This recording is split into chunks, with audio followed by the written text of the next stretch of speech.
Everyone thinks they've seen New York City, Times Square, Central Park, the skyline. But most people leave having experienced the loudest version of the city, not the real one.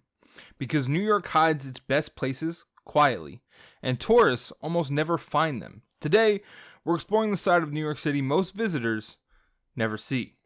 Now, New York isn't meant to be conquered in a checklist. It's not a city that rewards rushing. The real magic lives in the in-between places, the streets you don't photograph, the neighborhoods without gift shops, and the moments where the city finally exhales.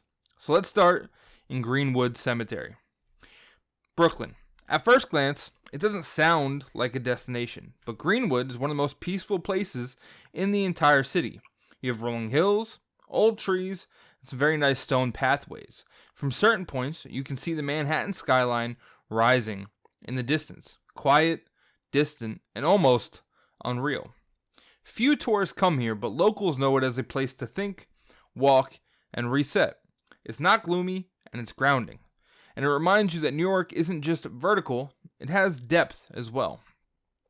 The Cloisters, northern Manhattan. Far from Midtown, tucked into Fort Tryon Park, sits something that feels completely out of place in New York City. The Cloisters. Stone arches, courtyards, and medieval art. It feels like you accidentally walked into another country. Or another century.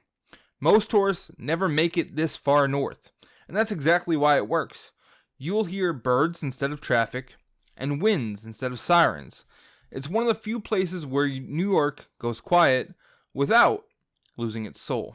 Number 3, the Ditmar Steinway in Queens. Tourists talk about Manhattan food. Locals talk about Queens.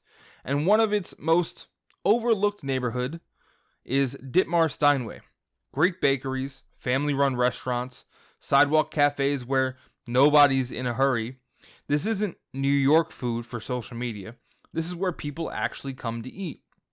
You're not going to find crowds, and you won't find lines around the block. Just honest food, real conversations, and a version of New York that still feels human. Number 4, Fort Tilden, Queens. Most visitors go to crowded beaches like Coney Island, but locals escape to Fort Tilden, an old military base turned into a quiet stretch of sand and dunes. No boardwalk, no noise, no chaos. On the right day, it feels almost untouched, like New York forgot this place existed. You don't come here to be entertained, you come here to disappear for a while. Number 5, City Island, the Bronx. Now, technically, this is New York City, but it doesn't feel quite like it. City Island looks more like a New England fishing village than part of the Bronx.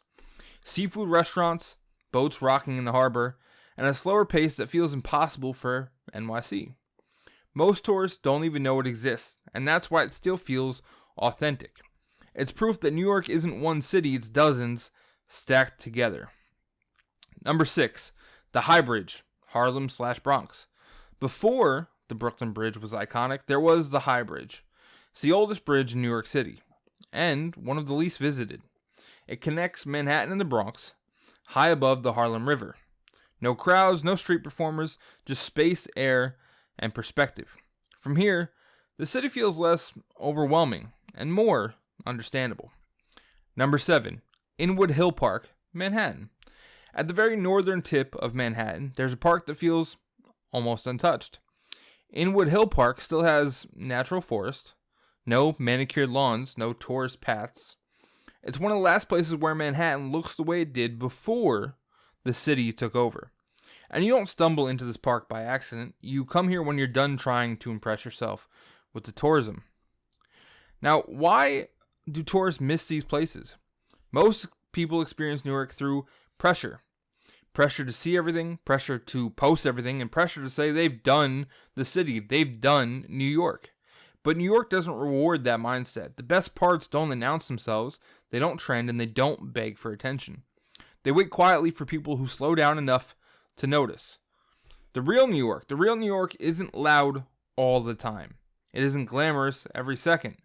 It's reflective, contradictory, and surprisingly calm if you let it be. Most tourists leave thinking New York is exhausting. Locals know it's only exhausting if you chase the wrong version of it. So if you ever come to New York, don't try to conquer it. Let it reveal itself. And if this video helped you see the city differently, save it for later, because New York also deserves a second look.